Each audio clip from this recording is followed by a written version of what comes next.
हमको फिर से एक नया अवसर दिया है। ഇത് നമ്മള് കർത്താവ് പറഞ്ഞ ഒരു ഉപമയെ കുറിച്ചാണ് പഠിക്കുന്നത്.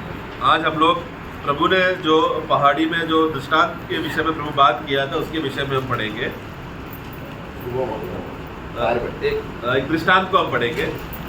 മത്തായി സുവിശേഷം 25 അധ്യായം അതിന്റെ 14 മുതൽ 30 വരെയുള്ള വാക്യങ്ങളിലാണ് ഉള്ളത്. मत्ती का पुस्तक 25वां अध्याय में है वो दृष्टांत के बारे में। നമുക്കതറിയാം, അത് താലന്തിന്റെ ഉപമ എന്ന് പറയും. वहाँ पर जो टैलेंट के विषय में वहाँ पर प्रभु बोलता है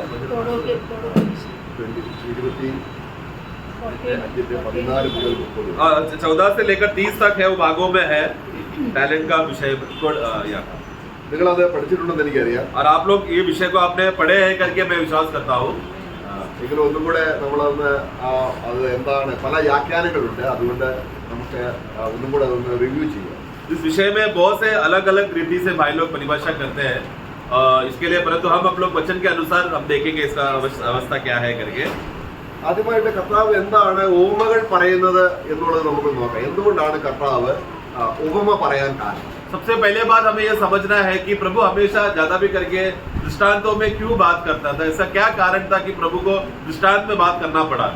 13 അധ്യായം മുതലാണ് ഉപമ പറയാൻ തുടങ്ങുന്നത്. मत्ती का पुस्तक का 13 अध्याय से हम देखते हैं कि वहाँ पर दृष्टांतों से प्रभु बात करने शुरू करता है। അപ്പോൾ വിത്ത് വിതയ്ക്കാൻ ഉപമ പറഞ്ഞു. बीज बोने का दृष्टांत कहा। അത് കർത്താവ് പറഞ്ഞപ്പോൾ ശിഷ്യന്മാർക്ക് മനസ്സിലായില്ല, കേട്ടവർക്ക് മനസ്സിലായി. तो वहाँ पर इकट्ठे हुए सभी लोगों को भी समझ में नहीं आया और चेले लोग ने भी जो सुना उनको भी समझ में नहीं आया। ശിഷ്യന്മാർ വീട്ടിൽ വന്ന് കർത്താവിനോട് ചോദിച്ചു. और फिर बाद में चेले लोग आकर घर पे प्रभु को पूछता है, നീ എന്തുകൊണ്ടാണ് ഇങ്ങനെ ആർക്കും മനസ്സിലാകാത്ത രീതിയിൽ പറയും? आप क्यों ऐसे कोई भी समझ ना सके इस रीति से क्यों आप बात करते हो, दृष्टांत क्यों देते हो, इस रीति से क्यों कहते हो? കർത്താവ് മർമ്മപരമായ ചില കാര്യങ്ങൾ പറയുന്നുണ്ട്. तो प्रभु क्या है कि कुछ भेद की बातें हैं, प्रभु कुछ बातें बताना चाहता है। ഒന്ന് സങ്കീർത്തനം 78 അധ്യായത്തിൽ പറയുന്ന അതിന്റെ 2-ാം വാക്യത്തിൽ പറയുന്ന വചനം നിവൃത്തിയാകണം. सबसे पहले बात की भजन संगीता 78 का 2 में जब पढ़ते समय में उस वचन का जो भविष्यवाणी जो लिखा गया था वो बात को पूरा होने के लिए है। ഒന്ന് കർത്താവ് ഗൂഢമായ കാര്യങ്ങൾ പറയണം. सबसे पहले बात की प्रभु रहस्य की बातें, ये गुड़ बातें जो रहस्य में है वो बातों को प्रभु बताना चाहता है। നമ്മൾ ചിന്തിക്കും പലപ്പോഴും കർത്താവ് പറഞ്ഞ ഉപമകളെ മനസ്സിലാക്കാൻ വളരെ ഈസിയാണ്. हमें कभी कभी लगता है कि शायद प्रभु का इस तरह के दृष्टांत को सुनकर अरे कितना आसान है ना समझना, ऐसा भी शायद विचार आता होगा। അവിടെ 13:35 വാക്യത്തിൽ പറയുന്നുണ്ട്. मत्ती 13 का 35 में हम पढ़ते हैं, पढ़ेंगे कि जो वचन भविष्यवक्ता के द्वारा कहा गया था वो पूरा हो। मैं दृष्टांत कहने को अपने मुंह खोलूंगा। मैं उन बातों को जो जगत की उत्पत्ति से गुप्त रही है प्रकट करूंगा। അപ്പോൾ അത് കർത്താവ് വളരെ ഗുപ്തമായ, വളരെ ഡീപ്പായിട്ടുള്ളതും വളരെ മറഞ്ഞിരിക്കുന്നതുമായ കാര്യങ്ങളാണ് ഉപമയിലൂടെ പറയുന്നത്. तो दृष्टांतों के द्वारा प्रभु का यही लक्ष्य है कि जो बहुत समय से गुप्त रहा हुआ बातें प्रकट हो सके, इसके लिए प्रभु दृष्टांतों से कहा। അപ്പൊ നമുക്കിന്നത് മനസ്സിലാകേണ്ടത് പരിശുദ്ധാത്മാവിന്റെ കൃപയാൽ, കാരണം എല്ലാവർക്കും മനസ്സിലാകത്തില്ല. इसके लिए प्रिय अगर हमें ये बातों को समझना है तो सबसे पहले बात हमको पवित्र आत्मा का मदद चाहिए ये बात को समझ ले, क्योंकि सबको ये बात नहीं समझ में आएगा। നമുക്ക് കർത്താവ് പറഞ്ഞ ഉപമകൾ മനസ്സിലാക്കാൻ പുതിയ നിയമത്തിൽ ലേഖനങ്ങളിൽ കൂടെ പറയുന്ന ചില കാര്യങ്ങൾ കൂടെ നമ്മൾ അറിഞ്ഞിരിക്കണം. तो इसके लिए जब दृष्टांतों का बातों को समझने के लिए हमें नए नियम में जो पत्रों में जब हम जाते समय में वहां से हमें थोड़ा मदद मिलता है प्रभु का दृष्टांत को समझ, इसलिए पत्रों को समझना भी जरूरी है। അവിടെ എഫെസ്യ ലേഖനം 3-ാം അധ്യായം അതിന്റെ 3-4 വാക്യങ്ങൾ നമ്മൾ വായിക്കുമ്പോൾ हम लोग जब एफेसियों का पुस्तक 3 अध्याय उसका 3 और 4 जब हम पढ़ते हैं, पढ़ो यह कि वह भेद मुझ पर प्रकाशन के द्वारा प्रकट हुआ, जैसा मैं पहले ही संक्षेप में लिख चुका हूँ, जिससे तुम पढ़कर जान सकते हो कि मैं मसीह का वह भेद कहाँ तक समझता हूँ। അപ്പം അത് ഒരു വെളിപ്പാടിനാൽ ദൈവദാസന് മനസ്സിലായി. तो सबसे पहला प्रभु का दास को ही स्वयं एक प्रकटीकरण से उनको मालूम पड़ा ചില മർമ്മങ്ങളാണ് वो कुछ भेद की बातें हैं। കർത്താവ് പറയുന്നത് മർമ്മങ്ങളാണ്. उसी रीति से प्रभु ने भी भेद की बातें ही कहा था। അപ്പൊ കർത്താവിന് വെളിപ്പെടുത്തിയ കാര്യങ്ങൾ പിന്നെയും അത് മറഞ്ഞിരുന്നത് പിന്നെയും എന്തായി പൗലോസിന് വെളിപ്പെട്ടു. तो अभी इसलिए प्रभु ने जब बताया हुआ बातें, तो वो जो गुप्त की बातें था जब मनुष्य को प्रकट करके दिया, वो तभी भी एक भेद की रीति से सही अर्थ ना समझने वाला या अभी तक क्लियरिटी में ना पहुंचने वाला बातें था जो प्रभु ने पौलोस को भेद की रीति से बताया. നമ്മൾ പഠിക്കാൻ പോകുന്ന ഭൂമിയിൽ ഈ കാര്യങ്ങൾ ഉള്ളത് കൊണ്ടാണ് ഈ കാര്യങ്ങൾ നമ്മൾ അറിയാം. അതുകൊണ്ടാണ് ഇത് പറയുന്നത്. ഇവിടെ കർത്താവ് പൗലോസിന് വെളിപ്പെടുത്തുന്നത് എന്താണ്? മറഞ്ഞിരുന്നതും ഇപ്പോൾ അപ്പോസ്തലന്മാർക്ക് വെളിപ്പെട്ടതും ക്രിസ്തുവിന്റെ അപ്രമേയ ധനം. അതാണ് നമ്മള് 3:8-9. तो ये इसके लिए तो ये मैं क्यों इस रीति से मैं सब बातें बोल रहा हूँ, क्योंकि अभी हम लोग जो पढ़ने वाले दृष्टांत में ये सब बातें इसलिए नींव में डाल रहा हूँ. तो ये पौलुस को प्रभु ने ये इसलिए ये दृष्टांतों से बताया, भेद की रीति से बताया, ताकि उसको और चेलों को, जो अभी चेले लोग पुनरुत्थान के बाद जब चेले लोग प्रचार करने लगे, ये लोग सब लोग प्रभु का जो छुपा हुआ जो धन था, वाक्य 8 में एक ऐसा धन, अगम्य धन, मतलब एक ऐसा धन जो छुपा हुआ था, जो खोजेगा तो भी नहीं मिल सकता, लेकिन वो प्रभु अपने आत्मा के द्वारा अपने भक्तों को प्रभु प्रकट करके दे रहा है. അപ്പൊ കർത്താവ് പറഞ്ഞത് അപ്രമേയ ധനമാണ്. प्रभु ने भी जो बात बोला वो भी एक अगम्य धन है, मतलब ढूंढेगा तो भी नहीं मिलेगा, ऐसा प्रकार का धन है.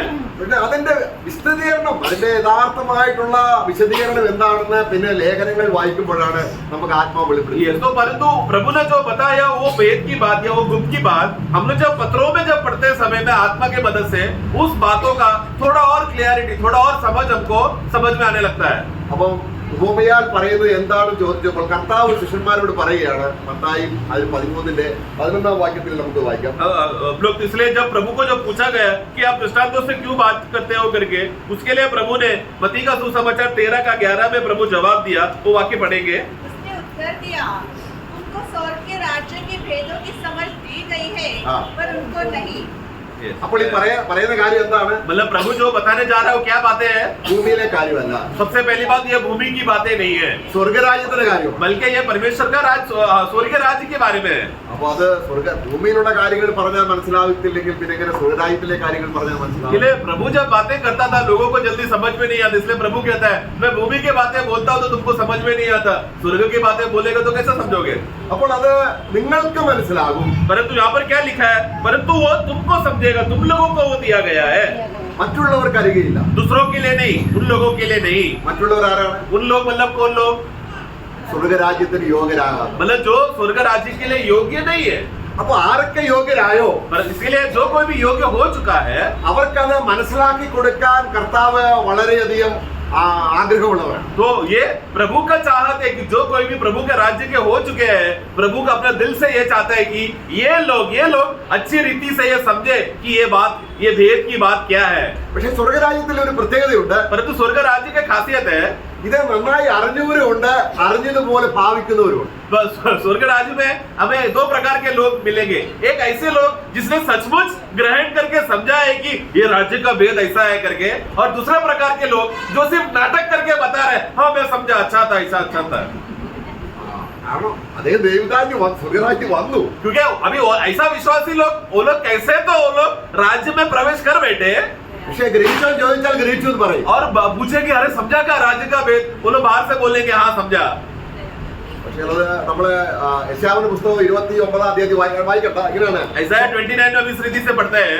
നമ്മുടെ സ്വപ്നത്തിൽ ബിരിയാണി കഴിച്ചാൽ എങ്ങനെ ഇരിക്കും? सपने में जब बिरयानी खाएगा तो कैसा लगेगा? ഇതുപോലെയാണ്. ऐसा है जो ढोंग करके बोलते हैं कि हमें बात वचन समझा करके.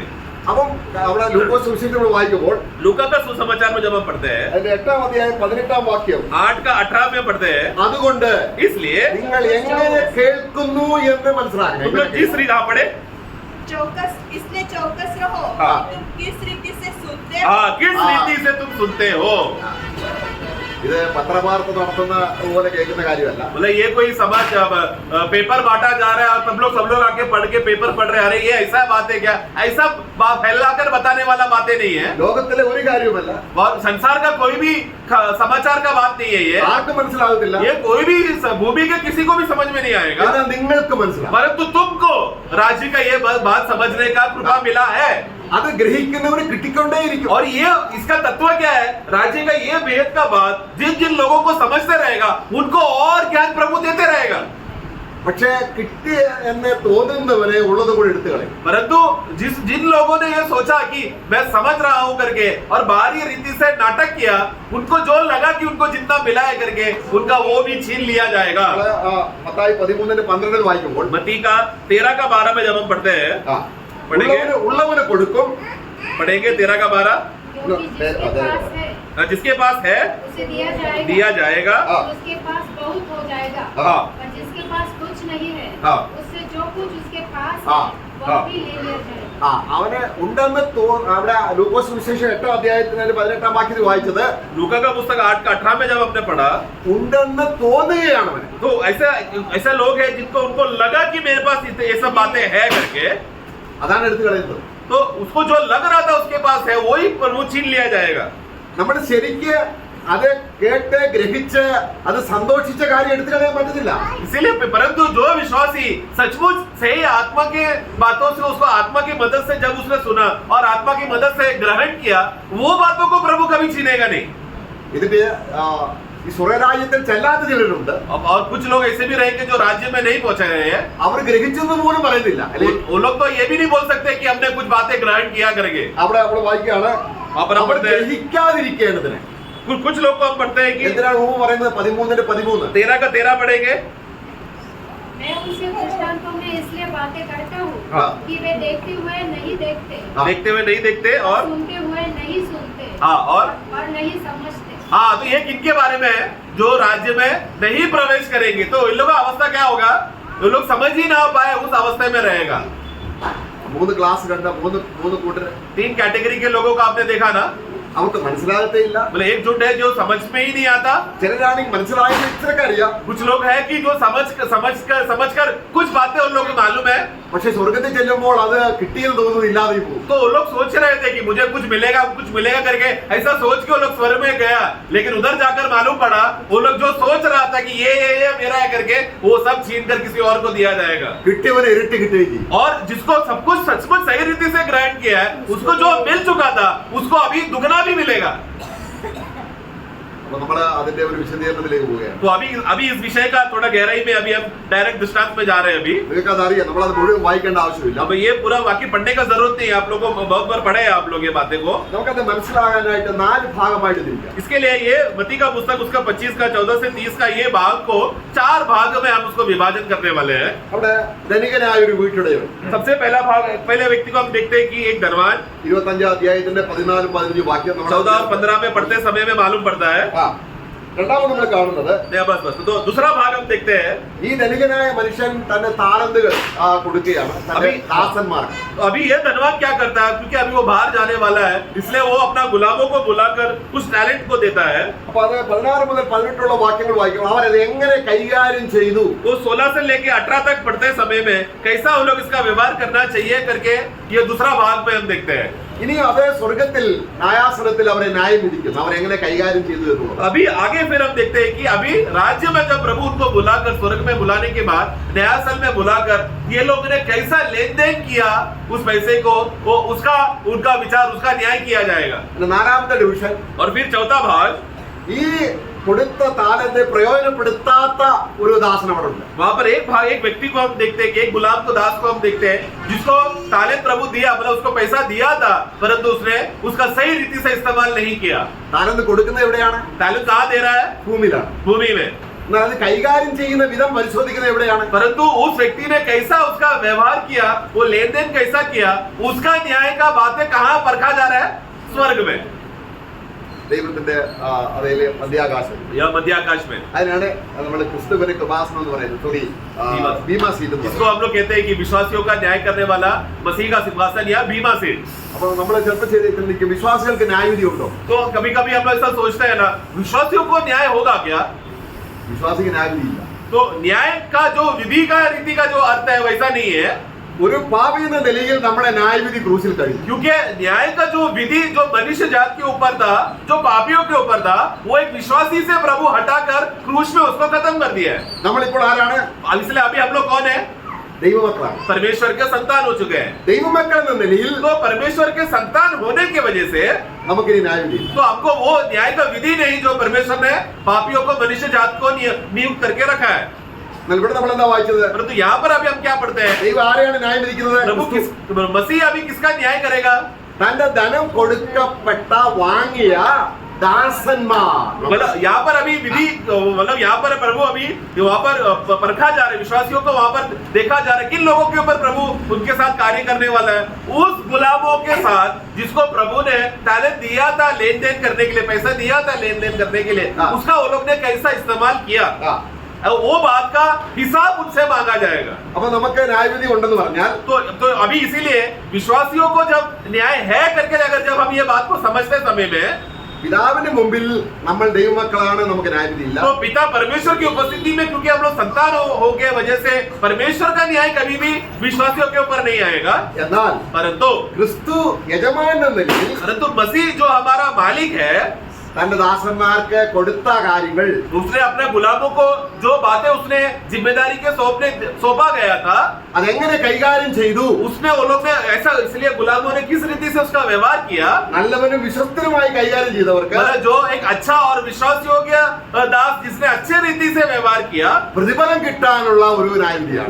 उसको प्रतिफल देने के लिए वहाँ पर उसका हिसाब लिया जाएगा। നമ്മളെല്ലാവരും അവിടെ വരും। तो इसके लिए हर एक नया जन्म पाया हुआ विश्वासी, मतलब हम सब लोग वहाँ पर रहेंगे।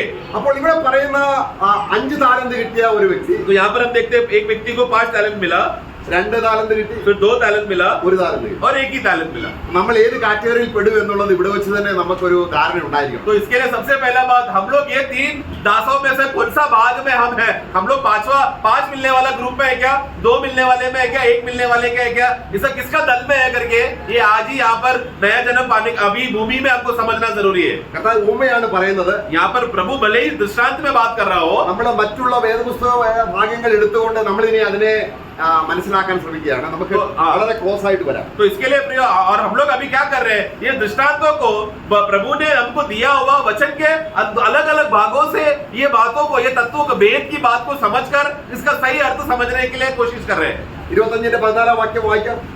25 का 14 पढ़ेंगे। क्योंकि यह उस मनुष्य की सी दशा है जिसने मरते से जाते ഓക്കെ समय മതി മതി, ആദ്യം ആ ഒറ്റ വാക്ക് മതി। तो वो बस उधर शुरुआत का ही भाग है। ഒരു മനുഷ്യൻ एक मनुष्य പരദേശത്തേക്ക് പോവുകയാണ്। वो अभी विदेश में जा रहा है, दूसरे देश में जा रहा है। അത് ആരെ കുറിച്ചാ? इसके बारे में है, നമ്മുടെ കർത്താവിനെ കുറിച്ച്। हमारा प्रभु के बारे में। കാരണം യേശു കർത്താവിനെ സ്വന്തോളം അവന്റെ സ്വദേശം ഭൂമിയല്ല। तो क्योंकि प्रभु का विषय में आते समय में उनका खुद का गांव, उनका खुद का नगर करके बोलते समय में वो भूमि नहीं, पृथ्वी नहीं है। നമ്മള് സുവിശേഷം, നമ്മളെ യോഹന്നാന്റെ സുവിശേഷം 13-ാം അധ്യായത്തിൽ കർത്താവ് ഈ ലോകം വിട്ട് പിതാവിന്റെ അടുക്കിലേക്ക് പോകാനുള്ള സമയം അറിഞ്ഞു എന്ന് കണ്ട് തനിക്കുള്ളവരെ അവൻ അവസാനത്തോളം സ്നേഹിച്ചു കർത്താവ് ഇവിടം വിട്ട് പോവുകയാണ്. എവിടേക്കാണ് പോയത്? तो യോഹന്നാൻ ലോകത്തിലേക്ക്. അല്ലെങ്കിൽ കർത്താവ് പറഞ്ഞല്ലോ, എന്താണ് കർത്താവ് പറഞ്ഞത്? നിന്റെ രാജ്യം സ്വർഗത്തിലെ പോലെ ഭൂമിയിലുമാണ്. അപ്പം ക്രിസ്തുവിന്റെ രാജ്യം എന്ന് പറയുന്നത് എവിടെയാണ്?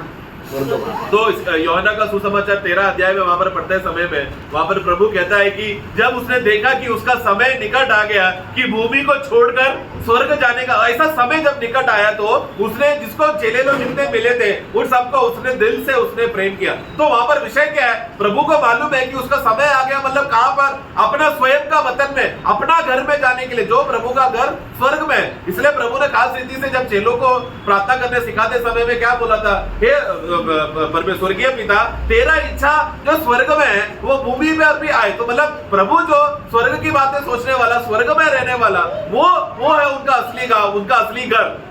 ഇപ്പോൾ സ്വർഗരാജ്യം വാസ്തവത്തിൽ ഒരു വിശ്വാസിയുടെ ഹൃദയത്തിൽ വന്നിട്ടുണ്ട്. परंतु अभी प्रभु का मृत्यु और पुनरुत्थान के वजह से परमेश्वर का वो स्वर्ग राज्य अभी हमारे हृदय में वास कर रहा है। കർത്താവ് സ്വർഗരാജ്യത്തെ കുറിച്ച് പറയുമ്പോൾ കർത്താവ് വ്യക്തമായിട്ട് പീലാത്തോസിനോട് പറഞ്ഞു, स्वर्ग राज्य का को वर्णन करने के विषय में प्रभु ने पिलातोस से कहा, എന്റെ രാജ്യം ഐഹികമല്ല എന്ന് പറഞ്ഞു ഈ ലോകത്തിൽ। मेरा राज्य जो है ये भूमि का नहीं, ഈ ഭൂമിയോടുള്ള ബന്ധത്തിലല്ല എന്റെ രാജ്യം। मतलब ये भूमि का संबंध से कुछ भी लेना देना नहीं है मेरा राज्य को। പക്ഷേ ഞാൻ രാജാവാണ്। परंतु मैं राजा तो हूँ, അപ്പൊ സ്വർഗത്തിലെ രാജ്യം ഭൂമിയിൽ വരും।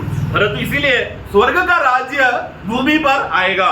അപ്പൊ നമ്മൾ ഇതിനെ കുറിച്ച് നമ്മൾ ദാനിയേലിന്റെ പുസ്തകം इस विषय में हम लोग दानियल का पुस्तक में 2-ാം അധ്യായത്തിന് 44 വാക്യം ഒന്ന് വായിക്കാം। 2 का 44 पढ़ेंगे। डैनियल 2:44। राजाओं के दिनों में स्वर्ग का परमेश्वर एक ऐसा राज्य उदय करेगा जो अनंत काल तक न टूटेगा और न वह किसी दूसरी जाति के हाथ में किया जाएगा, वरन वह उन सब राज्यों को चूर चूर करेगा और उनका अंत कर डालेगा और वह सदा स्थिर रहेगा।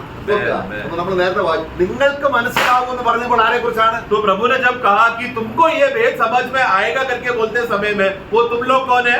ഈ രാജ്യവുമായി ബന്ധപ്പെട്ടതാണ്. मतलब जो ये राज्य जो स्वर्ग से उतरकर भूमि में स्थापित होने वाला, ये राज्य के जो भागी लोग हैं, उनको प्रभु का ये भेद समझ में आएगा। അപ്പൊ കർത്താവിന്റെ അതേ മനോഭാവമായിരിക്കണം നമുക്ക്. इसके लिए प्रभु का जैसा मनोभावना था इस भूमि में, वही मनोभावना से हमें भी इस दुनिया में जीना है। നമ്മൾ പരദേശികളാണ്. क्योंकि इस दुनिया में हम लोग परदेसी है, ये हमारा दुनिया नहीं है। കുറച്ച് നാളത്തേക്കേ ഉള്ളൂ. हम लोग यहाँ पर थोड़े समय के लिए जीने के लिए लोग हैं। പിന്നെ നമ്മളിന്ന് പോവുകയാണ്. फिर हम लोग क्या करेंगे? हम लोग उड़ के चले जाएंगे। നമ്മൾ നമ്മുടെ സ്വന്തം രാജ്യത്തിലേക്ക് फिर പോവുകയാണ്. हम लोग अपना खुद का देश में, खुद का वतन में हम जाएंगे। ക്രിസ്തുവിനോട് ബന്ധപ്പെട്ടാണ് നമ്മുടെ എല്ലാ കാര്യങ്ങളും. तो मसीह के साथ जुड़ा हुआ ही सब बातें है हमारा। जो मसीह का है वो हमारा है।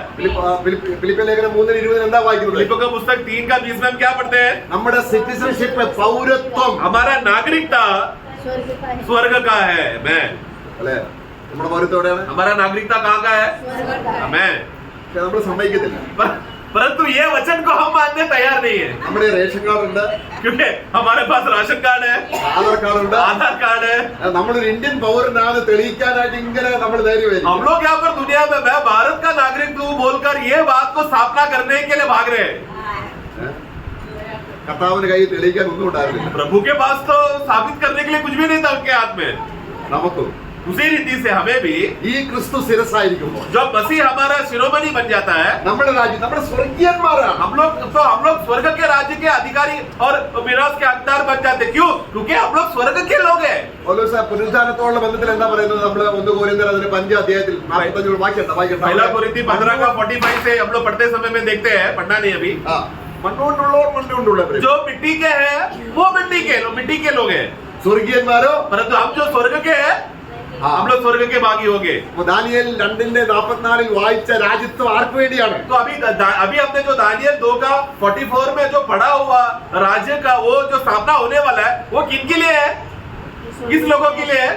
हम जो नए जन्म पाए हुए विश्वासियों के लिए।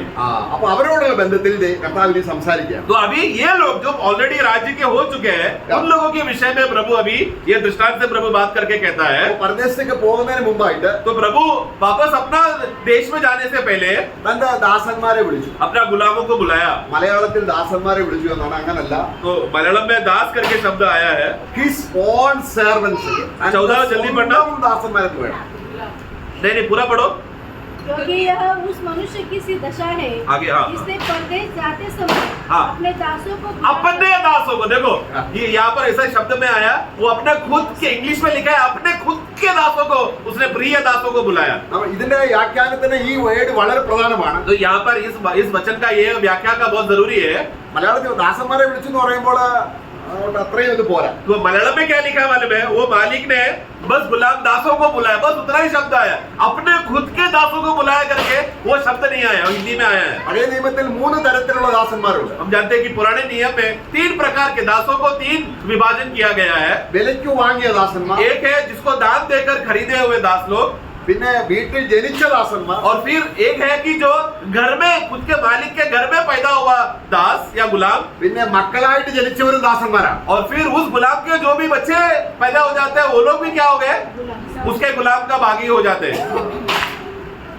അപ്പം അതുകൊണ്ടാണ് സ്വന്തം എന്ന് പറയുന്നത്. इसके लिए वहां पर मालिक कह रहे हैं कि ये मेरे खुद के हैं, मतलब मैंने दाम देकर मेरा भागी हो चुके, मेरा हिस्सा का भाग है लोग। അബ്രഹാമിനെ കുറിച്ച് ദൈവം പറയുമ്പോഴാണ്, अब्राहम के विषय में भी प्रभु ये कहता है, നിന്റെ വീട്ടിൽ ജനിച്ച ദാസനാണെങ്കിലും तेरे घर में पैदा हुआ गुलाम क्यों ना हो, നീ വില കൊടുത്ത് വാങ്ങിയാലും, या फिर तूने मूल दाम देकर खरीदा हुआ गुलाम क्यों ना हो, നിനക്ക് ജനിക്കുന്ന और ദാസനാണെങ്കിൽ, तेरे घर में भी जो गुलाम जो बच्चे भी संतान उस घर जन्मे हो तो भी പരിച്ഛേദനയേറ്റ് ये लोग सबको तू खतना करना എന്റെ ദാസന്മാരാണ്. और फिर उन सबको मेरा गुलाम बनाना। അപ്പോൾ അബ്രഹാമിനെ സംബന്ധിച്ചോളം इसलिए अभी अब्राहम के संबंध में അത് സ്വന്തം ദാസന്മാരാണ്. तो वो सब लोगों को, जितने भी लोगों को खतना करके अपना घर में रखा था, वो कौन थे? अब्राहम के खुद के गुलाम थे। അപ്പൊ നമ്മളോ उसी रीति से अभी हम प्रभु के खुद के पर्सनल गुलाम है हम लोग, आमेन, അന്നല്ലോ है ना? വില കൊടുത്ത് വാങ്ങിയില്ലേ? क्या क्या क्या आप लोग हमें मूल दाम देकर खरीदा नहीं है क्या? അത് തന്നെയല്ല, उतना ही नहीं, നാം ജനിച്ചവരാണ്. उतना ही नहीं, हम लोग इसी पदवी में जन्म लिए भी है। आत्मा में हमारा जब जन्म हुआ मतलब क्या, इसी प्रभु का सेवा में हमारा जन्म भी हुआ। എല്ലാ ക്വാളിറ്റിയും നമുക്കുണ്ട്. इसके लिए सब प्रकार का गुणों से हम लोग पैदा हुए हैं। ഞാൻ വീട്ടിൽ ജനിച്ച ദാസനാണ്. मतलब मैं घर पे पैदा हुआ गुलाम हूँ, ദൈവത്തിന്റെ ആത്മാവ് ജനിച്ചവനാണ്. प्रभु का आत्मा से मेरा जन्म हुआ है എന്നെ വില കൊടുത്ത് വാങ്ങി. और मुझे मूलधन देकर खरीदा हुआ गुलाम भी मैं हूँ, मैं। അപ്പൊ നമ്മള് ഇനി പറയുന്ന കാര്യങ്ങൾ നമ്മള് അത് ശരിക്കും അത് അപ്പൊ അങ്ങനെയുള്ളവർക്ക് तो अभी आगे जब हम पढ़ते समय में ऐसे लोगों को, അപ്പൊ ചിലർ പറയുന്ന ഈ ദാസന്മാര് ചില ബൈബിൾ വ്യാഖ്യാതാക്കൾ പറയുന്നു അത് കാരണം അവസാനം ഒരു ആളെ കയ്യും കാലും പിടിച്ച് ഇരുട്ടി തള്ളുന്നതുകൊണ്ട് അത് ദൈവമക്കളല്ല, ദൈവത്തിന്റെ ദാസൻ അതോ യഹൂദനെ ആയിരിക്കാം എന്ന് സങ്കല്പിക്കുന്നവരുണ്ട്. ऐसा कुछ प्रभु के दास लोग ऐसा व्याख्या करते हैं। वाक्य 30 वचन पढ़कर वहां पर उधर लिखा है कि देखो एक गुलाम को पकड़कर उसको अंधकार में उसको डाल दिया करके, ये वाक्य पढ़कर वो लोग बोलते हैं कि वो जो गुलाम जिसको डाला गया था वो वास्तव में प्रभु का स्वयं का गुलाम है ही नहीं, वो शायद इजरायली हो सकता है या कोई बाहर का आदमी हो सकता है, वो विश्वासी नहीं है। ऐसा कुछ लोग परिभाषा करते हैं, ചിലർ പറയുന്നുണ്ട് कुछ लोग ऐसा कहते हैं, പരിഭാഷ ദാറ്റ് ഈസ് ഇന്റർപ്രിട്ടേഷൻ വ്യാഖ്യ. या सॉरी या क्या करते हैं, ചിലർ പറയുന്നത് അത് അവിശ്വാസിയാണ്. कुछ लोग कहते हैं कि वो तो अविश्वासी ही है। പക്ഷെ നമ്മൾ എന്താണ് മനസ്സിലാക്കേണ്ടത്? परंतु हम क्या करते हैं, हम क्या समझते हैं, സ്വന്തം ദാസന്മാർ ये तो शुरुआत में प्रभु क्या बोला कि ये मेरे खुद के दास है। രക്തം കൊടുത്ത് വിലയ്ക്ക് വാങ്ങിയ मतलब या क्या, लहू देकर मूल दाम देकर खरीदे हुए गुलाम है। ഇനി സമ്പത്ത് അവരെ ഏൽപ്പിച്ചു अभी उनको कुछ धन दिया, അല്ലെ? എന്ത് സമ്പത്താണ്? उसका 14 का आखिरी बात पढ़ना, गुलामों को बुलाया और अपनी संपत्ति उनको अपना संपत्ति उनको सौंपा। ഓക്കെ. അപ്പൊ നമ്മൾ അതിനകത്ത് നമ്മൾ എന്താ മനസ്സിലാക്കേണ്ടത്? क्या समझते हैं आप इसे, എന്ത് സമ്പത്താണ് കൊടുത്തത്? क्या संपत्ति दिया, അധികാരം. ഓക്കെ. നമ്മള് കർത്താവ് പറഞ്ഞു प्रभु ने कहा ഞാൻ പോകുന്നത് നിങ്ങൾക്ക് നല്ലത്. मैं जाना तुम्हारे लिए अच्छा है, ഞാൻ പോയാൽ क्योंकि मैं अगर जाऊंगा तो അപ്പൊ കർത്താവായ യേശു ക്രിസ്തുവിനെ ദൈവം നമുക്ക് തന്ന സമ്പത്താണ്. इसे सबसे पहले बात तो यीशु मसीह हमें मिल जाना, ये परमेश्वर की ओर से हमें दिया हुआ परमेश्वर का संपत्ति है यीशु। എന്നാൽ കർത്താവ് പോകാൻ നേരം परंतु जब यीशु जा रहा था നമുക്കൊരു സമ്പത്ത് തന്നു. वो अभी हमको पर्सनली एक संपत्ति दे रहा है। അതാരാണ്? वो कौन है, പവിത്രാത്മാവ്. पवित्र आत्मा। നമ്മൾ കഴിഞ്ഞ ദിവസങ്ങളെ ആത്മാവിനെ കുറിച്ച് നിങ്ങൾ പഠിച്ചിട്ടുണ്ട്. गए दिनों में भी आप लोग आत्मा के विषय में अपना अभ्यास किया था। അപ്പോൾ എന്തിനാണ് ആത്മാവിനെ തരുന്നത്? तो वो क्यों आत्मा दिया गया है, ഞാൻ പോവുകയാണ്, मैं तो जा रहा हूँ, എന്റെ ആബ്സെൻസിൽ मेरे मेरे मेरे नाम और मेरे मैं जब नहीं रहूंगा, നിങ്ങളെ ചില കാര്യങ്ങൾ ഏൽപ്പിക്കുമ്പോൾ उन लोगों को जब मैं कुछ जिम्मेदारी देने के बाद जब मैं जाऊंगा നിങ്ങൾ വിശ്വസ്തയോടെ ചെയ്യുവാൻ तो अभी मैं जाने के बाद, क्योंकि मैं नहीं हूँ इसलिए तुम लोग जो भी काम मेरी जिम्मेदारी तुमको दिया है वो तुम लोग विश्वासी योग्यता के साथ करने के लिए ഞാൻ എന്ത് ചെയ്യുന്നു? मैं क्या करूंगा, ഞാൻ എന്റെ ആത്മാവിനെ നൽകുന്നു. मैं मेरा आत्मा को तुम्हें दूंगा। അപ്പൊ യേശുവിനെ കണ്ടതുപോലെ ഇപ്പൊ കാണാൻ നമുക്ക് പറ്റത്തില്ല. इसके लिए क्योंकि आज पहले चेले लोगों ने जो उन दिनों में यीशु को जैसा देखा था, आज हम लोग उनको वैसा नहीं देख रहे। ഇനി ശിഷ്യന്മാരെ കാണുകയാണ്. परंतु अभी उसके बाद, अभी पुनरुत्थान के बाद चेले लोग अभी यीशु को कैसा देख रहे हैं, ക്രിസ്തു ഇപ്പോൾ എവിടെയാണ്? പിതാവിന് വലത്തുവാണ്. मसीह अभी वहां पर पिता परमेश्वर के दाहिने ओर है। ഇനിയും കർത്താവ് ഏൽപ്പിച്ച കാര്യം ചെയ്യണം. तो अभी मसीह ने हमको जो दिया हुआ जिम्मेदारी को अभी करना है। അപ്പോൾ യജമാനൻ അടുത്തില്ല. तो मतलब मालिक अभी हमारे पास नजदीक नहीं है, അപ്പൊ ഇനി എന്താണ്? तो अभी क्या करना पड़ेगा, എങ്ങനെയും ചെയ്യാം. कैसा भी कर सकते हैं ना। ഇവിടെയാണ് यहाँ पर है, ആത്മാവിന്റേതായിരിക്കുന്ന ആത്മാവിന്റെ ദാനം നമുക്ക് മനസ്സിലായില്ല എങ്കിൽ तो आत्मा जो हमको धन के रूप में जो हमें दिया गया है उसका सही अर्थ को अगर हम नहीं समझेंगे तो धोखा में आएगा। അപ്പോൾ നമ്മള് ഫലം കായ്ക്കണം. इसके लिए सबसे पहला बात हमको फलवंत होना है, നമ്മൾ വചനം അനുസരിക്കണം. वचन को मानना है, യജമാനെ സ്നേഹിക്കണം. मालिक से प्रेम करना है। ഇങ്ങനെ സഭാജീവിതം, സഭാ ശുശ്രൂഷ ഇതെല്ലാം എല്ലാം നമ്മളിൽ സാധ്യമാക്കി തീർക്കാൻ രഹസ്യത്തിൽ ഒരു യജമാനുണ്ട്. और उसके बाद मंडली का जीवन, मंडली में सच्चाई से हमें सेवा करना, ये सब बातों के लिए मदद करने के लिए रहस्य से हमें मदद करने वाला एक सच्चा सहायक है पवित्र आत्मा। ഇനി ആത്മാവെന്ന് പറയുമ്പോൾ तो अभी आत्मा कहने का मतलब ആത്മാവ് നേരിട്ട ആത്മാവ് അങ്ങനല്ല. आत्मा डायरेक्टली आकर प्रकट होकर करने वाला काम ऐसा नहीं है। അതുകൊണ്ടാണ് നമ്മൾ താലന്ത് എന്ന വിഷയം ആദ്യം പഠിക്കണം. तो इसके लिए सबसे पहला यहाँ पर जो टैलेंट करके लिखा है शब्द को हमें समझना है। പൊതുവേ ദൈവത്തിന്റെ കർത്താവ് തന്ന ആ ധനം എന്ന് പറയുന്ന ആത്മാവാണ്. तो स्वाभाविक रीति मतलब जो ओवरऑल व्यू से हम देखते समय में प्रभु ने अपना संपत्ति दिया करके बोलते समय में वो पवित्र आत्मा के विषय में ही है. എന്നാൽ परंतु താലന്ത് എന്ന വിഷയം നമ്മളത് മനസ്സിലാക്കണം. എന്താണ് താലന്ത്? उसका 15 का शुरुआत पढ़ना. उसने एक को 5 तोड़े. तोड़े, ओके. तो जो तोड़े करके या टैलेंट करके जो शब्द यहाँ पर हमें समझना है. ഒരുവൻ 5 താലന്ത്, एक को 5 तोड़े, दूसरे को 2, दूसरे को 2, और तीसरे को 1. हाँ. अर्थात हर एक को उसकी सामर्थ्य अनुसार दिया. yes, yes. നമുക്കിനി അത് അല്പം വിശദീകരിച്ച് പഠിക്കാം. उसको अब इस विषय में थोड़ा पढ़ेंगे. താലന്ത് എന്ന് പറയുമ്പോൾ നമുക്കറിയാം ഇംഗ്ലീഷ് വേർഡ് ടാലന്റ് എന്ന് പറയുന്നത് നമ്മുടെ ബോൺ എബിലിറ്റിയാണ്. तो वहाँ पर अंग्रेजी बाइबल में जब पढ़ते समय में वहाँ पर टैलेंट करके लिखते समय में लोगों उसको पढ़कर लोग क्या बोलते हैं, जन्म से हमको कुछ काबिलता मिला है, उस काबिलता को करना. നമ്മൾ ജനിച്ചപ്പോൾ തന്നെ हमें जन्म से ही നമ്മൾ ബോൺ ടാലന്റ് ആയിട്ടാണ് ജനിക്കുന്നത്. हमें जन्म से ही हमको एक टैलेंट हो मिलकर से मिला हमको. ഇപ്പോൾ ഒരു ഗായകനാകുന്നു. सोचो कि एक व्यक्ति जो गीत गाता है, അതെങ്ങനെ കിട്ടി? कैसा वो गीत गाने का क्षमता मिला उसको? ജന്മന കിട്ടി. जन्म से उसको अबे नंबर वो जनिച്ചപ്പോൾ भूमि मिला, इसके लिए वो बड़ा होकर गा रहा है. അപ്പൊ നമ്മൾ ജനിച്ചപ്പോൾ തന്നെ उसी रीति से हम लोग का जब जन्म हुआ, നമ്മുടെ കഴിവുകൾ हमारा काबिलता അത് ദൈവത്തിന് വേണ്ടി ഉപയോഗിക്കണം. उसको कैसा भी करके प्रभु के लिए इस्तेमाल करना, അങ്ങനെയാണ് വ്യാഖ്യാനം പോകുന്നത്. ऐसा हम लोग व्याख्या करते हैं.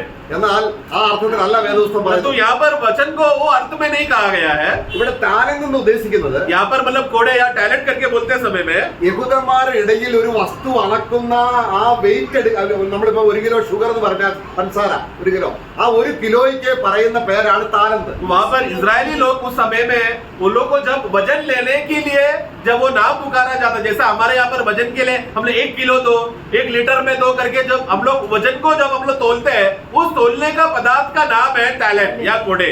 അതായത് ഷേക്കൽ, നമുക്കറിയാം ഷേക്കൽ 20 किलो ना, 20 किलो चांदी है. ആ താലെന്ന് പറഞ്ഞാൽ നമ്മുടെ കഴിവല്ല, ബോൺ ടാലന്റ്. तो टैलेंट करके पढ़ते समय में हमको हमारा काबिलता है जो गुण है, जो प्रभु ने 5 गुना और करके टैलेंट दिया, वैसा नहीं है उसका मतलब. നമ്മള് ഈ ഞാൻ ഏജിലായിരുന്നപ്പോൾ जब मैं पहले एजी में था, അവിടെ താലന്ത് പരിശോധനയുണ്ട്. वहाँ पर टैलेंट का ढूंढते थे. അത് അഡൽസന്റ് ആയിരിക്കുന്ന വിദ്യാർത്ഥികളെ मतलब जो बड़े बड़े पासर्स लोग मंडली में आते थे और जो जवान लोग जो थोड़े बड़े हो गए, അവർക്ക് പാട്ട് മത്സരം, तो वो लोग मंडली के अंदर वो लोग गीत का कंपटीशन, संगीत कंपटीशन പ്രസംഗ മത്സരം, और प्रचार का कंपटीशन, നാടക മത്സരം, नाटक करना, स्किट करना. ഇതിനെ പറയുന്നത് താലന്ത് പരിശോധന. तो इसको क्या ये लोग रखते थे, क्यों? ताकि जवान लोगों के अंदर टैलेंट क्या है वो बाहर निकलने के लिए, और पास्टर लोग पहचानेंगे अरे इतना बड़ा टैलेंट है. तो ऐसा पास्टर लोग क्या करते थे, एक प्रोग्राम रखते थे ताकि जवानों का टैलेंट को ढूंढ सके. ഇത് നമ്മുടെ എഡ്യൂക്കേഷൻ നമ്മുടെ സ്കൂളിലെല്ലാം ഉണ്ട്. ये तो हम लोग स्कूल में भी करते हैं ना. ആ താലന്ത് അല്ല ഇവിടെ तो പറയുന്നത്. ये वैसा नहीं है ये प्रियो. താലന്ത് ഇവിടെ तो यहाँ पर जो टैलेंट करके गुणे करके बोला है, മെഷർ, मतलब मापने के लिए जो माप लेना पड़ता है उसको कहते हैं അളവ്. माप लेना. നമുക്കൊരു വാക്യം വായിക്കാം. एक वाक्य हम पढ़ेंगे, നമ്മള് റെവലേഷൻ प्रकटीकरण 16:21 16 का 21. आकाश ने मनुष्यों पर मन भर बड़े ओले गिरे, और इसलिए कि यह विपत्ति बहुत ही भारी थी, लोगों ने ओलों के നോക്കാം. അത് ഹിന്ദിയിൽ വന്നിട്ടുള്ളത് താലന്തോളം വലിപ്പമുള്ള കല്ല് വീണു എന്നുണ്ട്. आगे बढ़ना. लोगों ने ओलों की विपत्ति के कारण परमेश्वर हाँ नहीं वो बहुत मराठी में पढ़ना. सुमारे 1 मन वजनाचा मोठा हाँ 1 मन वजन, तो वो मराठी में ऐसा, वो इंग्लिश में लिखा है कि 1 टैलेंट वजन का ओले गिरा. മലയാളത്തിൽ താലന്താണ്. मलयालम में भी टैलेंट करके शब्द लिखा गया है. അവിടെ താലന്ത് പറയുമ്പോൾ കഴിവെന്നാണോ? तो मतलब एक काबिलता वाला ओला गिरा, ऐसा है क्या? काबिलता, यस, यूनिट ऑफ मेजर, मतलब वो मापने के लिए जो यूनिट है उसको वजन के बारे में बोला है. അപ്പൊ 5 താലന്ത് കൊടുത്തു പറഞ്ഞ അർത്ഥം तो मतलब 5 टैलेंट दिया मतलब क्या? 5 കഴിവ് കൊടുത്തു എന്നാണ് പഠിപ്പിക്കുന്നത്. मतलब तो लोग क्या सिखाते हैं, ये विश्वासी को 5 गुण परमेश्वर ने दिया, ऐसा हम लोग सिखाते हैं ना. അതല്ല, ऐसा नहीं है. ഇവിടെ മെഷറാണ്. मतलब उसका वजन से दिया करके उसका अर्थ है. നമുക്ക് ആലയത്തിന്റെ പണിക്ക് വേണ്ടി, उदाहरण के लिए मंदिर का काम के लिए, അത് പക്ഷേ ഹിന്ദിയിൽ നല്ലപോലെ നമ്മളെ शायद हिंदी में आया रहेगा, പുറപ്പാട് പുസ്തകം निर्गमन का पुस्तक 38-24 വാക്യം വായിക്കാം. 38 का 24 पढ़ेंगे. एक्सोडस 38-24. पवित्र स्थान के सारे काम में जो भेंट का सोना लगा वह पवित्र स्थान के शेकेल के हिसाब से हाँ। 29 किक्कर और 730 शेकेल था। उधर भी आया नहीं थोड़े है वहाँ- टैलेंट करके टैलेंट मतलब वही वजन वाला 29 का 1000 किलो शब्द लिखा है ना ओके लगभग 1000 1000 किलो हाँ 1000 किलोग्राम। 29 താലന്ത് തന്നെയാണ് ഇംഗ്ലീഷ്. अंग्रेजी में 29 टैलेंट्स एंड 730 शekels मतलब वो वजन का दाम वहाँ पर मतलब वो शब्द को बोला है वहाँ पर അപ്പോൾ സ്വർണവും വെള്ളിയും मतलब सोना और चांदी ദേവാലയത്തിൽ തൂക്കപ്പെട്ടിരുന്നത് मंदिर में जब उसका वजन जब किया താലന്ത് ബേസിലാണ്. तो मतलब वो जैसा हम लोग किलो बोलते हैं वहाँ पर उस समय में लोग उसको टैलेंट बोलते थे അപ്പോൾ ഇവിടെ ഇത് പറഞ്ഞ കാര്യം मतलब यहाँ भी बोलने का विषय उद्देश्य ये है നമ്മള് ലോകം കാണുന്ന താലന്ത് ബേസിലല്ല ഇവിടെ കർത്താവ് ഇവിടെ താലന്ത് ഒരുവൻ 5 താലന്ത് കൊടുത്തു എന്ന് ഉദ്ദേശിക്കുന്നത്. तो मतलब अभी ये वाक्य पढ़ने के बाद प्रभु ने अपने दासों को बुलाया, एक को 5 तालंत दिया, 2 तालंत दिया, तो ये वचन पढ़कर लोग जैसा परिभाषा करते हैं कि संसार के रीति से उसको थोड़ा गुण दिया, थोड़ा हुनर दिया ताकि वो सेवा करे, वैसा अर्थ का व्याख्या नहीं है ये। ഇനി അടുത്ത വാക്യം കൂടെ നമ്മൾ വായിക്കുമ്പോൾ अगला वाक्य जब हम पढ़ते हैं 4:15 വായിക്കുകയാണ്. उसका 15 में ഓരോരുത്തരെ അവനവന്റെ പ്രാപ്തി പോലെ. उसका आखिरी भाग में लिखा है एक एक को अपना अपना के अनुसार दिया। ആ, काबिलता के अनुसार। അപ്പൊ ഈ വാക്യം ഉള്ളത് കൊണ്ട് अब ये वाक्य क्योंकि नीचे लिखा है അതുകൊണ്ട് നമ്മൾ ചിന്തിക്കുന്നത് इसलिए हमें अभी लगता है നമ്മുടെ ബോൺ താലന്തിന്റെ ബേസിൽ ദൈവം തരികയാണ്. मतलब मुझे मेरे जन्म से मुझे जो काबिलता मेरे अंदर जन्म से था उसको मदद करने के लिए प्रभु ने और टैलेंट दिया। അതുകൊണ്ടാണ് കർത്താവ് പറഞ്ഞ കാര്യങ്ങൾക്ക് നമുക്ക് ലേഖനങ്ങളിൽ നിന്നും കൂടെ അതിന്റെ വിശദീകരണം ആവശ്യമാണ്. तो ये ऐसा अर्थ नहीं है प्रिय, उसके लिए प्रभु के ये वचनों को समझने के लिए हम लोग को पत्रों को जब पढ़ते समय में थोड़ा हमको समझ में आता है। പൗലോസ് എന്താണ് പറയുന്നത്? पौलुस क्या कहता है? അവനവന്റെ പ്രാപ്തി എന്ന് പറയുമ്പോൾ उसका काबिलता के अनुसार मतलब പൗലോസ് പറയാണ് पौलुस कहता है ഞങ്ങൾക്ക് ഒരു പ്രാപ്തിയുമില്ല. हमारे पास कुछ भी ऐसा योग्यता या प्राप्ति ऐसा भाग नहीं है हमारा खुद का टैलेंट। 2 कोरिन्ത്യർ 3:5 വാക്യം. दूसरा कोरिन्थी 3:5 पढ़ेंगे।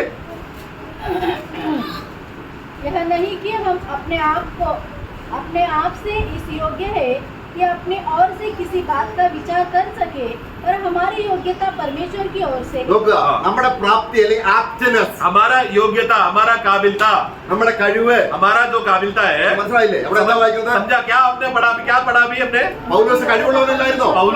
पौलुस के अंदर खुद से स्वयं का काबिलता नहीं था क्या? हुनर नहीं था क्या? ഭയങ്കര കഴിവുള്ള बहुत बड़ा हुनर का आदमी था पौलुस।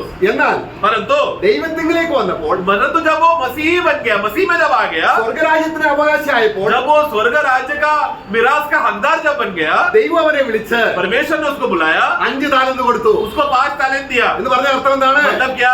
ആത്മാവിന്റെ മെഷർ, आत्मा का वजन, आत्मा का भाव मूल्य उसको दिया या वजन ആത്മാവ് दिया। കഴിവ് കൊടുക്കുകയാണ്. मतलब आत्मा से कार्य करने का काबिलता उसको दिया। നമുക്കത് വായിക്കാം. एक वाक्य हम पढ़ेंगे। അവിടെ അതിന്റെ അടുത്ത വാക്യം വായിക്കുന്നത് अगला वाक्य 2 അധ്യായത്തിന്റെ 3:6 വാക്യം. 3:6 पढ़ेंगे। जिसने हमें नई वाचा के सेवक होने के लिए हाँ। हमें योग्य भी किया। हाँ। शब्द के सेवक नहीं वरन आत्मा के, क्योंकि शब्द मारता ആ है। അപ്പൊ നമ്മള് ബോൺ ആയിട്ടുള്ള താലന്ത് എന്തെങ്കിലും അത് ജഡമാണ്. देखो प्रियो, मुझे जन्म से मिला हुआ जो टैलेंट और हुनर, उसको मैं कैसा भी इस्तेमाल करो, वो शरीर से द्वारा मुझे मिला है। इसलिए मेरा सारा टैलेंट क्या है? शारीरिक है। ആ അതല്ല, वो नहीं है मुझे प्रभु का सेवा के लिए मदद होता है। പിന്നെ ദൈവം എന്ത് ചെയ്തു? बल्कि प्रभु ने क्या किया? പരിശുദ്ധാത്മാവിൽ पवित्र आत्मा में ഞങ്ങളെ ആരാക്കി? हमें क्या किया? नई वाचा का हाँ। सेवक। नया भाषा का सेवक बनाया। നമ്മൾ വിശ്വാസികളായത് എങ്ങനെയാണ്? हम लोग विश्वासी कैसे बने? ആത്മാവിലാണ്. आत्मा में। നമ്മൾ ദാസന്മാരാകുന്നത് हम എങ്ങനെയാണ്? उसी रीति से प्रभु का सेवा के लिए जो गुलाम बनकर जो सेवा करने के लिए उतरने का, वो गुलामी का चिन्ह कहाँ से मिला? उसका मोहर कहाँ से मिला? आत्मा के द्वारा। നമ്മളെ ആകുന്നത് നമ്മുടെ ജഡത്തിൽ നിന്നല്ല. इसलिए हम लोग कुछ सेवा बनते हैं हमारा काबिलता के वजह से, ऐसा नहीं है वो, ദൈവത്തിന്റെ പണിയാണ്. बल्कि ये तो प्रभु का काम है। നമ്മുടെ ജഡത്തിൽ നിന്നൊന്നും കൊണ്ടുവരാൻ പറ്റില്ല. प्रभु का काम के लिए हमारा शरीर का कुछ भी बात उसमें मिला नहीं सकता, കാരണം ഇത് സ്വർഗീയമാണ്. क्योंकि ये सबसे पहले बात, ये स्वर्गीय बात है। സ്വർഗീയ ജഡരക്തങ്ങൾ സ്വർഗത്തിൽ പോകത്തുമില്ല. मांस और लहू परमेश्वर का राज्य में प्रवेश नहीं कर सकता, वारिस नहीं हो सकता। കാരണം ഇത് കർത്താവ് അവിടെ പരിശോധിക്കുമ്പോൾ तो प्रभु जब इस बात को जांचेगा तभी स्वर्ग में, അത് ജഡത്തിൽ എന്തെങ്കിലും ഉണ്ടെങ്കിൽ तो प्रभु जब जांचते समय, प्रभु जब जब विश्वासियों का हिसाब लेगा तब वो क्या देखेगा? तू कितना शरीर से काम किया करके देखेगा। അതിനൊരു പ്രതിഫലമില്ല. तो शरीर का काम ज्यादा है तो शरीर के सब कामों को हटा दिया जाएगा, क्योंकि उसको कुछ भी प्रतिफल नहीं है। അപ്പൊ ആത്മാവിനാൽ परंतु आत्मा के द्वारा പൗലോസ് പറയാണ്, पौलुस कहता है, ഞാൻ ആകുന്നത് मैं जो हूँ എന്ത് ईश्वर के अनुग्रह से। ആത്മാവിനാൽ. वो आत्मा के द्वारा या प्रभु के अनुग्रह से हूँ। ഞാനൊരു ദൈവത്തിന്റെ ദാസനെങ്കിൽ मैं अगर प्रभु का भंडारी का दास हूँ तो ഞാൻ എങ്ങനെയാണ്? वो क्या किसका काबिलता की वजह से है? आत्मा में हूँ इसके लिए। അപ്പൊ ബൈബിൾ സ്കൂളിൽ പോയി, सोचो कि अभी एक व्यक्ति बाइबल स्कूल में पढ़कर आया, നമ്മൾ 6 കൊല്ലം പഠിച്ചു, 6 साल पढ़ा, നമ്മളൊരു ദൈവദാസനായി. और फिर वो व्यक्ति अरे ये तो प्रभु का दास है करके बोलकर दर्जे में अथॉरिटी में आया। അത് ഏത് ദാസനാണ്? ये कौन सा प्रकार का दास है? शरीर ആ, ഞങ്ങൾ എങ്ങനെയാണ്? तो वो शारीरिक रीति से, मतलब वो भी में उसने विद्या कर अधिकार डिग्री लेकर आकर शारीरिक रीति से उसने पदवी पाया। तो पौलुस कहता है हम लोग तो, കർത്താവ് പറയാണ്, കർത്താവ് പുനരുദ്ധാനം പ്രാപിക്കുമ്പോൾ അവൻ പറയാണ്, प्रभु पुनरुद्धान होने के बाद प्रभु ने ऐसा कहा, കർത്താവ് തന്റെ പുനരുദ്ധാനത്തെ കുറിച്ച് പറയുമ്പോൾ ശിഷ്യന്മാർക്ക് അത് കഠിനമായിട്ട് തോന്നി. प्रभु ने जब पुनरुद्धान के विषय में जब भी अपने चेलों से बात करते समय में चेलों को वो बात समझना कठिन लगा, क्योंकि वो बड़ी वजन वाला बात था वो। അപ്പൊ അവർക്ക് അത് ജഡത്തിലേ മനസ്സിലാകത്തുള്ളൂ യഹൂദന്മാർക്ക്. तो यहूदी लोग का स्वभाव क्या प्रियो, जो भी वचन आएगा उन लोग को सिर्फ शरीर में ही समझने का समझ है उनको। യോഹന്നാൻ 6:63 വായിക്കുകയാണ്, യോഹन्ना 6 का 63 में हम पढ़ते हैं, സഹോദരന്മാരെ, കർത്താവ് പറയാൻ മാംസം ഒന്നിനും ഉപകരിക്കുന്നില്ല. वहां पर कहता है कि हे प्रियो, मांस का कुछ भी फायदा नहीं है। നിങ്ങളുടെ മാംസത്തിൽ നിന്ന് കിട്ടിയ അറിവ് मतलब शरीर से हमको मिला हुआ जो भी जानकारी ജീവിപ്പിക്കുന്നത് वो ആത്മാവാകുന്നു. कुछ भी काम नहीं आएगा, क्योंकि जिलाने वाला, जीवन देने वाला, उत्तेजना देने वाला, प्रभु का सेवा के लिए मदद करने वाला का शक्ति वो कहाँ से आता है? आत्मा देता है। ജഡത്താൽ ജനിച്ചത്. जो शरीर से जन्मा वो शरीर ही है। അപ്പൊ ഇവിടെ കർത്താവ് നമുക്ക് इसलिए प्रभु यहाँ पर हमें അപ്പൊ നമ്മൾ വായിക്കുമ്പോൾ नीचे जब हम पढ़ते हैं मत्ती ഒന്നുകൂടെ का വായിക്കാം. ഓരോരുത്തരെ അവനവന്റെ പ്രാപ്തി പോലെ मत्ती का पुस्तक उसका 25 का 15 का आखिरी भाग, एक को उसकी सामर्थ्य ये अनुसार उसके सामर्थ्य या काबिलता के अनुसार दिया। അതിനെ കുറിച്ചാണ് നമ്മളിപ്പോ ചിന്തിച്ചത്. अभी इतना देर हम लोग इसी के बारे में पढ़ रहे थे। ഈ സാമർത്ഥ്യം സ്വന്തം സാമർത്ഥ്യമല്ല. तो एक अपने अपना सामर्थ्य के अनुसार, मतलब ये वो दास का सामर्थ्य के बारे में नहीं बोल रहे, खुद का सामर्थ्य नहीं है, പിന്നെ കർത്താവ് തരുന്ന ആത്മാവിന്റെ സാമർത്ഥ്യമാണ്. बल्कि विश्वासी हो जाने के बाद प्रभु ने जो हमको आत्मा का जो माप से हमको दिया है, वो आत्मा का बल और सामर्थ्य जैसा जैसा विश्वासी को है उसके हिसाब से विश्वासियों को टैलेंट देगा। നമ്മൾ എഫെസ്യ ലേഖനം 4-ാം അധ്യായം 7-ാം വാക്യം വായിക്കുമ്പോൾ एफेसियों का पुस्तक 4 का 7 जब हम पढ़ते हैं, एफेसियंस 4:7, അത് ശരിക്കും നമ്മൾ ശ്രദ്ധിച്ച് വായിക്കണം. ध्यान से पढ़ना। पर हम में से हर एक को मसीह के दान के परिमाण के अनुसार हाँ, दान हाँ। मसीह के दान के परिमाण के अनुसार। പരിമാൺ എന്നുള്ളതാണ് താലന്ത്. तो ये जो परिमाण करके जो शब्द आया है वही वाक्य है, थोड़ा जो टैलेंट करके जो शब्द, मतलब वो एक वजन का माप को बताया गया है। എത്ര പേർക്ക് കൊടുത്തു? कितने लोगों को दिया? 7 का शुरुआत पढ़ना। നേരത്തെ പരദേശത്ത് പോകുമ്പോൾ പുനരുദ്ധാനം പ്രാപിച്ച് കൊടുക്കുന്ന കാര്യമാണ്. हम में से हर एक को, मतलब ये कभी की बात चल रहा है। यीशु मसीह पुनरुद्धान होकर अपने सभी दासों को बुलाकर अभी प्रभु स्वर्गारोहण हो रहा है, मतलब प्रभु अपना घर जा रहा है, तभी प्रभु क्या कर रहा है? अपने अपने हर एक विश्वासी नया जन्म पाए हुए दासों को मसीह के दान के परिमाण के अनुसार। അതിന്റെ അർത്ഥം इसका मतलब ഒരാൾക്ക് 5 താലന്ത്, एक को 5 का परिमाण का टैलेंट, ഒരാൾക്ക് 2, एक किसी विश्वासी को 2 दिया है, ഒരാൾക്ക് 1, किसी विश्वासी को 1 ही दिया रहेगा। ഒന്നും കിട്ടാത്തവരില്ല. परंतु ऐसा एक भी विश्वासी नहीं है जिसको 1 भी नहीं मिला है, कम से कम 1 तो मिला ही है। എല്ലാ വിശ്വാസികളെയും കണ്ടുകൊണ്ടാണ് ഈ 3 കൂട്ടരെ കാണുന്നത്. तो ये तो अभी तो दुनिया का नया जन्म हुआ हर एक विश्वासियों को देखकर प्रभु ने उदाहरण के लिए 3 गुलामों का नाम, 3 गुलामों को उदाहरण के लिए मत्ती का पुस्तक 25 में 3 गुलाम, मतलब वो 3 लोग कौन है? नया जन्म पाए हुए हर एक सावित्री मंडली का विश्वासी के सदस्य लोग हैं। ये 3 लोग प्रतिनिधि कर रहे हैं। കർത്താവ് യോഹന്നാന് വെളിപ്പെട്ടപ്പോൾ जब प्रभु यूहन्ना को जब प्रकट हुआ സഭകൾക്ക് ലേഖനം കൊടുക്കുകയാണ്. और कलीसिया के लिए, मंडली के लिए प्रभु अभी क्या कर रहा है? पत्र देने का जिम्मेदारी दिया। എത്ര സഭയുണ്ട്? कितना मंडलियां थी? അനേക സഭകളുണ്ട്. उस समय में बहुत सारे मंडलियां थी, എന്നാൽ എല്ലാ സഭകളെയും പ്രതിനിധീകരിച്ച് परंतु वो सारा स्थानीय मंडली को प्रतिनिधित्व करते हुए 7 സഭകൾ. प्रभु ने कितना मंडली को चुना? 7 मंडली को चुना। അതുപോലെ തന്നെ ഒരു उसी रीति से सभी सावित्रीय विश्वासी को प्रतिनिधि करते हुए है ये 3 गुलाम। ഓരോരുത്തർക്കും एक को, ചിലർക്ക് കൂടുതലുണ്ട്, कुछ लोगों को ज्यादा है, किसको करें? कुछ लोगों को कम है, कुछ लोगों को मिनिमम 1 है। ഒന്നും കിട്ടാത്തവർ ആരുമില്ല. ऐसा कोई भी विश्वासी बोल नहीं सकता कि मुझे एक भी नहीं मिला करके, क्योंकि मिनिमम एक है, गारंटी है. പക്ഷെ നമ്മളെന്താ ചിന്തിക്കുന്നത്? हम क्या सोचते हैं? എനിക്ക് പ്രസംഗിക്കാൻ കഴിവില്ല, मैं प्रचार करने का काबिलता तो नहीं है मुझ में, അല്ലെങ്കിൽ ഒന്ന് സാക്ഷി പറയാൻ കഴിവില്ല, या थोड़ा 2 मिनट जाकर गवाही दूं वो टैलेंट नहीं है, ഒരാളോട് ടെസ്റ്റിമണി പറയാൻ കഴിവില്ല. एक दूसरा बाहर जाकर ट्रैक देकर या कुछ गवाही दो 2 मिनट बोलो, वो बोलने के लिए मुझे नहीं होता. കർത്താവ് എനിക്കൊന്നും തന്നില്ല. क्यों? क्योंकि प्रभु ने तो मुझे कुछ दिया ही नहीं, ചിലർക്ക് കൊടുത്തു. कुछ उनको दिया. ആരാ കുറ്റക്കാരൻ? जवाबदार कौन है? दोषी कौन है? ഞാൻ മൗനമായിരിക്കും. मैं तो मंडली में आऊंगा तो मैं तो शांत बैठूंगा. കാര്യം എന്താ? कारण എനിക്ക് താനത്തില്ല. मुझे प्रभु ने तो कुछ दिया ही नहीं. ആത്മാവില്ല എങ്കിൽ तो प्रियो, अगर तेरे अंदर आत्मा ही नहीं है तो സ്വർഗ്ഗരാജ്യത്തിൽ तो तू राज्य में प्रवेश ही नहीं करेगा. ക്രിസ്തുവിന്റെ ആത്മാവില്ലാത്തവരുള്ളവനല്ല. जो प्रभु का आत्मा नहीं, उसमें वो प्रभु का ही नहीं है. ആത്മാവുള്ളവരാണോ? हम लोग के अंदर आत्मा है क्या? Praise the Lord. Amen.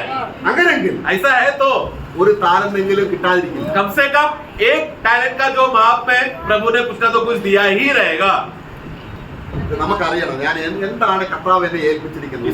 इसके लिए विश्वासी की ओर से ये जिम्मेदारी होता है कि प्रभु ने मुझे सौंपा हुआ वो जिम्मेदारी, जवाबदारी, उसके लिए मैं कैसा मैं जवाबदार हूं, मुझे जानना चाहिए वो क्या है. അപ്പോൾ 12-ാം അധ്യായം റോമാലേഖനം 12-ാം അധ്യായം 3-ാം വാക്യത്തിൽ रोमियो का पुस्तक 12:3 में जब हम पढ़ते हैं, ഇവിടെയും നമ്മള് അളവ്, താലന്ത്, മെഷർ, यहाँ पर भी हम लोग उसका माप करके शब्द वहां पर भी इस्तेमाल किया, मतलब टैलेंट का माप के हिसाब से दिया है करके पढ़ते हैं. 12-3 വാക്യം 12:3 पढ़े. पर जैसा परमेश्वर ने हर एक को हाँ. विश्वास परिमाण के अनुसार देखो परिमाण, वो शब्द आया ना, मतलब परिमाण मतलब माप के अनुसार दिया. അതിന്റെ അർത്ഥം എന്താണ്? उसका मतलब क्या है? ഒരു താലന്ത് കിട്ടിയുള്ളൂ, मतलब एक ही टैलेंट मिला है, പക്ഷെ 5 താലന്ത് കിട്ടിയാണ് ഗവൺമെന്റ് കൊണ്ടുവരുന്നത്. परंतु वहां पर प्रभु लेकिन उस वचन में क्या बोलना चाहता है कि आगे बढ़े.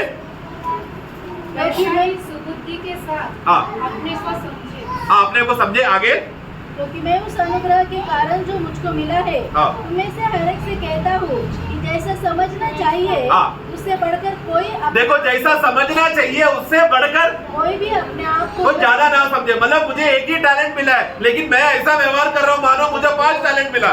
ऐसा ना करे.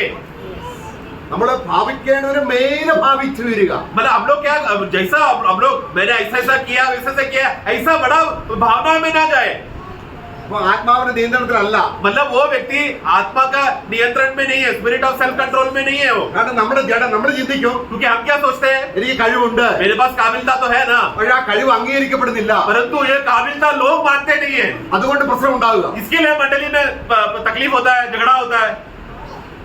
ഇവിടെ എന്തുകൊണ്ടാണ് ആത്മാവിലാവുമ്പോൾ परंतु जब वो व्यक्ति विश्वासी आत्मा में जब हो जाता है तो ഒരാൾക്ക് हर एक विश्वासी को എത്ര മെഷറാണ് കൊടുക്കേണ്ടത്, എത്ര താലന്താണെന്ന് നിശ്ചയിക്കുന്നത് ആത്മാവാണ്. कितना परिमाण में देना चाहिए करके ये निर्णय पवित्र आत्मा लेता है.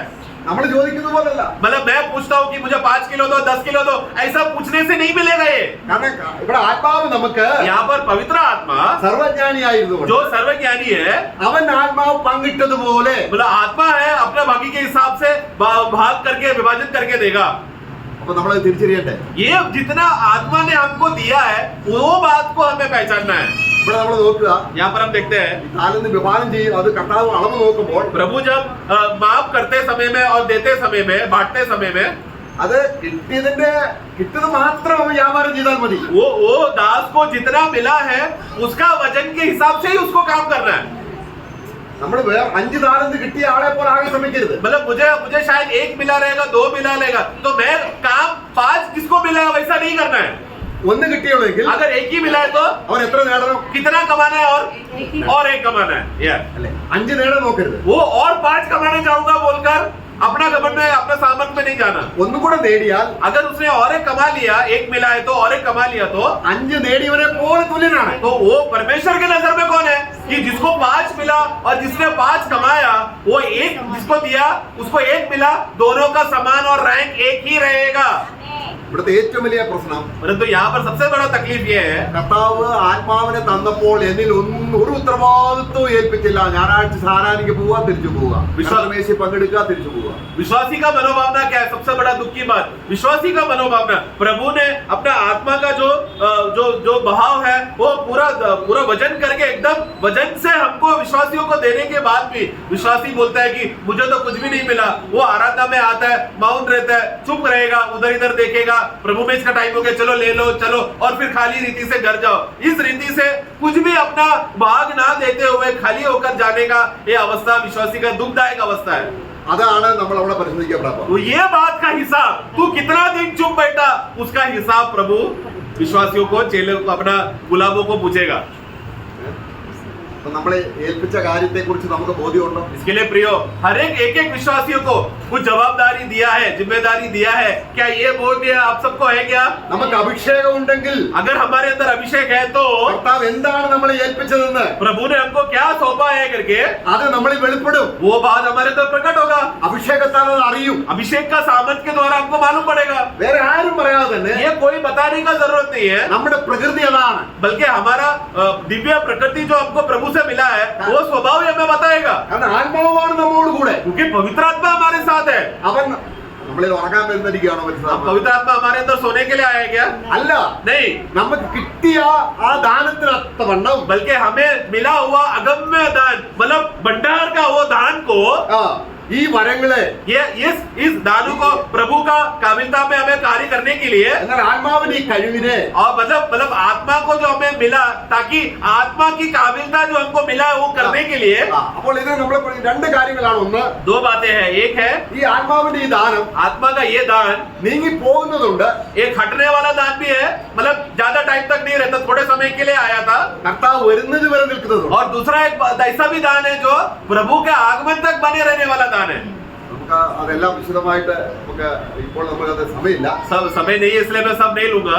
നമ്മൾ ഒരു വാക്യം നമ്മൾ വായിക്കാം. एक वाक्य हम पढ़ेंगे. അതിന് 12 അധ്യായത്തിൽ റോമലേഖനം 12 അധ്യായത്തിന്റെ रोमियो का पुस्तक 12 अध्याय, നമ്മൾ അതിന്റെ 6 വാക്യത്തിൽ उसका 6 में ശരീരവും അവയവങ്ങളും എന്ന് വായിക്കുന്നുണ്ട്. जबकि शरीर और अंग करके उसका 5 पढ़े हिंदी में. ऐसा ही हम भी जो बहुत है हाँ. मसीह में एक देह होकर आपस में हाँ. एक दूसरे के अंग है. देखो, शरीर में एक देह होकर आपस में अंग है. അപ്പോൾ ഇവിടെ എന്താണ്?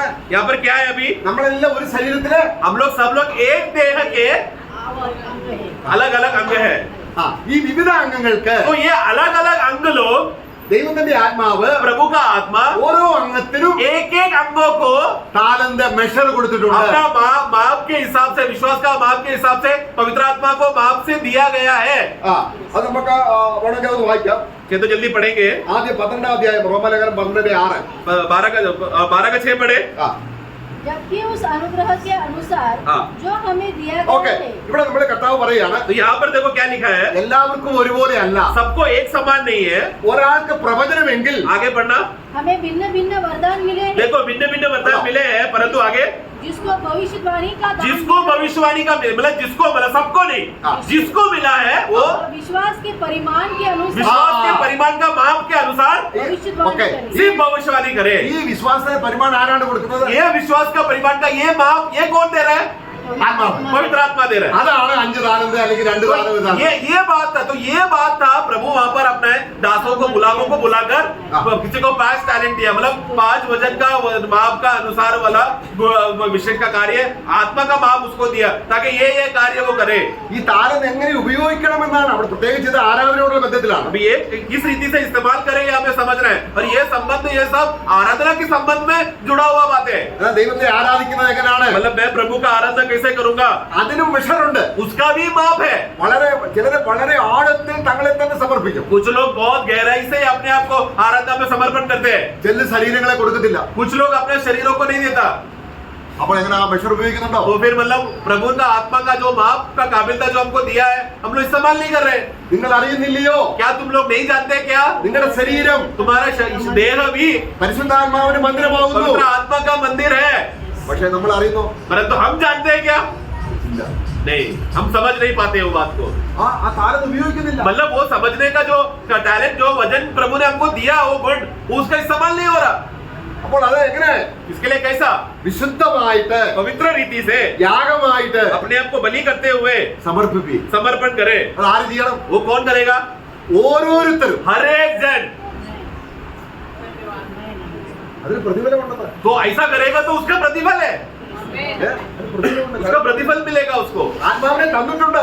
क्योंकि हमें आत्मा दिया गया है. Reasonable worship. तो वो मतलब वो एक रीजनेबल मतलब सही रीति से समझकर 12 का 1 में सही रीति से आखिरी भाग पढ़े. അവിടെ ആദ്യം തന്നെ പറയാണ് ദൈവത്തിന്റെ മനസ്സലിവ് ഓർപ്പിച്ച് ദൈവം നമ്മളോട് കനി ചെയ്തത് 12 पढ़े. 12 का 1.